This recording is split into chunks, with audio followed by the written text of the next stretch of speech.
Mais uma vez, boa tarde. Está na altura de regressarmos à temática da sustentabilidade, mas desta feita sobre o prisma da legislação. Para entendermos um bocadinho melhor este assunto, temos aqui connosco a diretora financeira e de sistemas de informação da FNAC, Paula Alves. Olá, Paula, muito boa tarde, bem-vinda e obrigada por estar aqui connosco. Bem, antes de mais, quando ouvi falar de poluição no digital ou de sustentabilidade no digital, fez-se assim um bocadinho de nó na minha cabeça. Então, se é digital, como é que polui no mundo físico? Quer explicar-nos? Com certeza.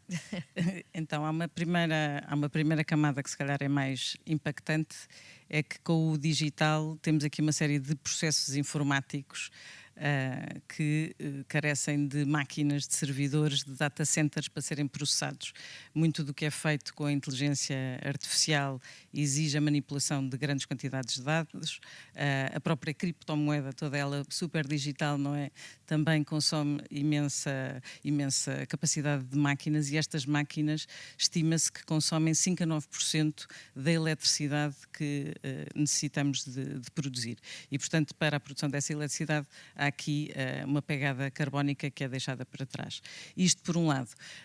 Por outro lado, temos também toda a parte de e-commerce, e ainda agora no estudo da ACEPI, da economia digital, vimos que já 22% das empresas portuguesas têm sites de e-commerce, e depois temos aqui toda uma série de processos na cadeia de abastecimento e nos próprios produtos que são comercializados, que vão ter também impactos em termos ambientais e que necessitam de ser endereçados. Claro, em termos práticos, estamos a falar de transporte, por exemplo, estamos a falar de resíduos, não é?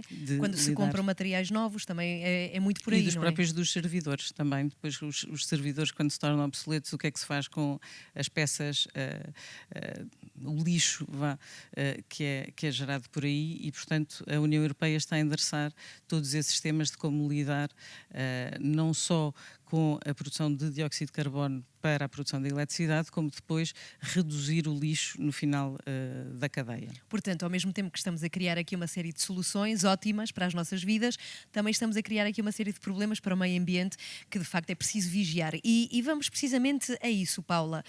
Como é que uma legislação para a sustentabilidade pode impactar não só as empresas, não é, mas todos nós, os consumidores?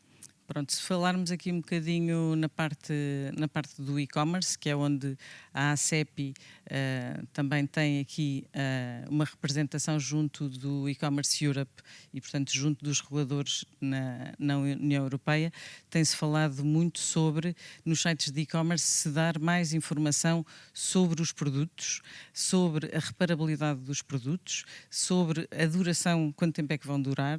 Reparabilidade significa poder voltarem a ser usados depois de reparados. Exatamente, exatamente. E tem surgido legislação, por exemplo, sobre a obrigação de manter as peças, componentes para reparações durante um X tempo ativas e não poderem deixar de estar disponíveis passado um curto espaço de tempo, por exemplo.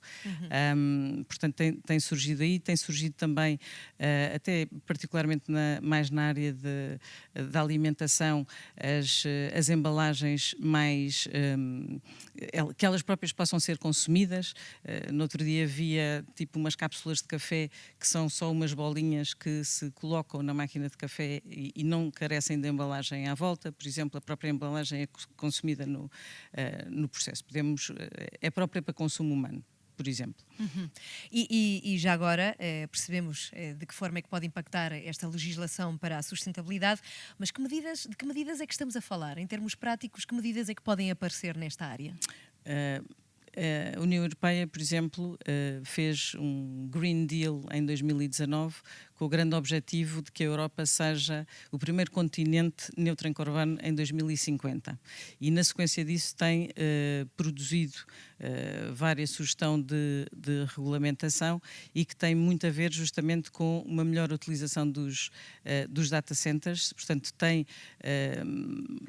emitido diretrizes no sentido de como é que se devem escolher os data centers para serem mais eficientes, propôs uma carta de eficiência energética precisamente para que esses data centers tenham consumos ambientais o mais eficientes possíveis e, inclusivamente, na distribuição de fundos e de financiamento, priorizar não só iniciativas que favoreçam a inovação no campo ecológico, como também penalizar ou não financiar iniciativas que sejam mais prejudiciais para o ambiente, coisas deste género. A Paula também está aqui não só como membro da ACEPI, mas a representar uma grande empresa que é a FNAC, e já agora pergunto qual é a sua experiência com a FNAC, como é que a FNAC se está a trabalhar, como é que a FNAC se está a adaptar a esta questão da sustentabilidade? Dentro desta área da sustentabilidade, nós temos em 2015 as Nações Unidas adotaram 17 objetivos de sustentabilidade e um deles é a promoção de um consumo mais responsável. E o grupo FNAC Darty assumiu como sua missão mesmo contribuir para uma escolha informada e um consumo sustentável. E, portanto, nós temos mesmo uma direção de responsabilidade social e ambiental.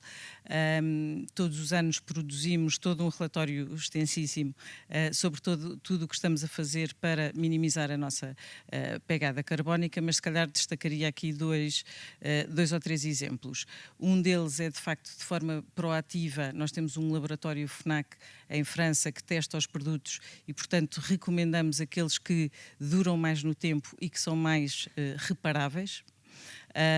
Compramos em França e em Portugal empresas mesmo de reparação para prolongar o ciclo de vida do produto. Negociamos com os fornecedores, sensibilizando-os justamente para uma produção mais sustentável e de produtos sem obsolescência programada. E associámos-nos também a uma iniciativa em França que é uma calculadora, uma ecocalculadora que calcula o nosso impacto carbónico das nossas deslocações consoante o nosso método de transporte e, portanto, no nosso site de e-commerce em França, os consumidores conseguem ver qual é que é o impacto consoante o método de entrega que selecionam. Eu ia perguntar só como é que se faz, e pode servir também de exemplo para empresas que nos estejam a acompanhar, como é que se faz o equilíbrio entre a FNAC, obviamente quer vender, não é? Estamos a falar de uma empresa que tem competidoras, tem outras marcas que também querem vender produtos bastante semelhantes. Como é que se faz o equilíbrio entre ter esses artigos que duram mais e entre querer vender artigos? Como é que se faz esse equilíbrio entre sustentabilidade e rentabilidade? Nós temos muita noção de que o nosso cliente vai favorecer marcas que estão a contribuir para um ambiente mais saudável e para as gerações futuras e, portanto, é mesmo assumido pelo nosso CEO, não é, estamos conscientes de que é um paradoxo, mas queremos que é este o futuro, mais vale um futuro a maior longo prazo do que portanto, curto. na balança, quando têm de optar, há sempre ali um pezinho na sustentabilidade. Totalmente na sustentabilidade. E pergunto, as empresas estão preparadas para estas medidas? É fácil a adaptação?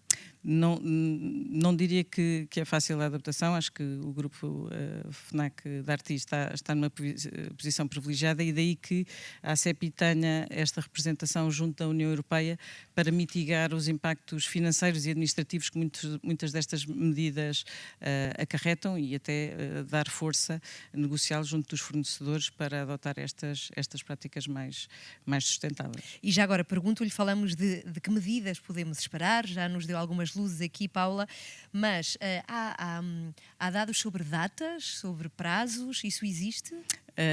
Temos assim esta data do European Green Deal, que em 2030 queremos já ter 55% menos de emissões do que em relação a 2019. É um processo, não é? Sim, exatamente. Sim. Portanto, com várias etapas que vamos tentando atingir, mas com várias áreas onde atuar e depois podemos ter abordagens mais passivas, que é só assumir a legislação, mas podemos ter abordagens mais proativas em que, no próprio modelo de negócio, incorporamos este objetivo. Como exemplo, há uma empresa que se chama Climeworks, que o que se dedica a fazer é capturar dióxido de carbono da atmosfera e a impactá-la no solo, de maneira a retirar, e depois vendo os certificados desta retirada de dióxido de carbono para compensar emissões de empresas altamente poluentes e troca estes certificados com essas Portanto, empresas. a própria razão de ser desta empresa tem a ver precisamente com a sustentabilidade, o que é uma ótima ideia. Mas estamos a falar do caso de uma empresa altamente proativa. Há outras empresas que acredito que só consigam cumprir a lei, não é? Certo. Ou seja, ir andando pelos mais básicos que têm de ser feito. Outra questão que eu lhe queria fazer, e assim como título de exemplo, a Paula sendo da FNAC, pergunto-lhe como é que se pode inspirar os trabalhadores para seguirem esta linha de pensamento, porque uma coisa é uma decisão de empresa, não é? Sobretudo a empresa-mãe, e que depois tem várias ilhas em vários países. Como é que isso depois se passa para os nossos colaboradores?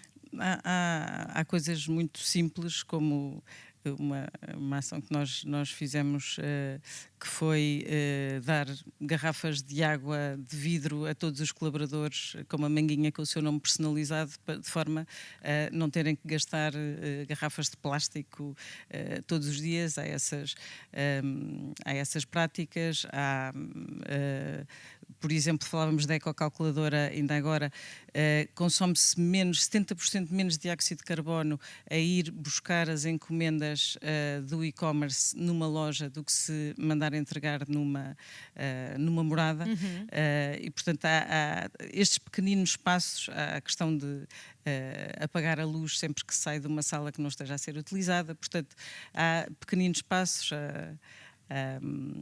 A separação do lixo, temos assim várias iniciativas. Claro, na empresa que é gigantesca, portanto tem um impacto bastante grande. É um caminho difícil, porque de facto esta questão do meio ambiente e da sustentabilidade, digamos que é uma coisa da qual se fala há muito tempo, é verdade, mas de uma forma tão impactante em todos os meios de comunicação é agora. Está a ser difícil mudar mentalidades. Paula, pela sua experiência. O que me parece que é mais difícil é as pessoas abdicarem do conforto. Porque normalmente nós habituámos a um nível de conforto que só agora que estamos a perceber que tem impactos muito mais poluentes, não é? Andar de transportes públicos é menos poluente do que andar no meu carro privado. E, portanto, acho que é essa tomada de consciência de tomar novos hábitos e de torná-los tão confortáveis quanto possíveis e estarmos dispostos a abdicar. Sim, que consigamos avançar, mas sempre cuidando o mais possível do nosso planeta. Exatamente. Muitíssimo obrigada por esta conversa sobre sustentabilidade.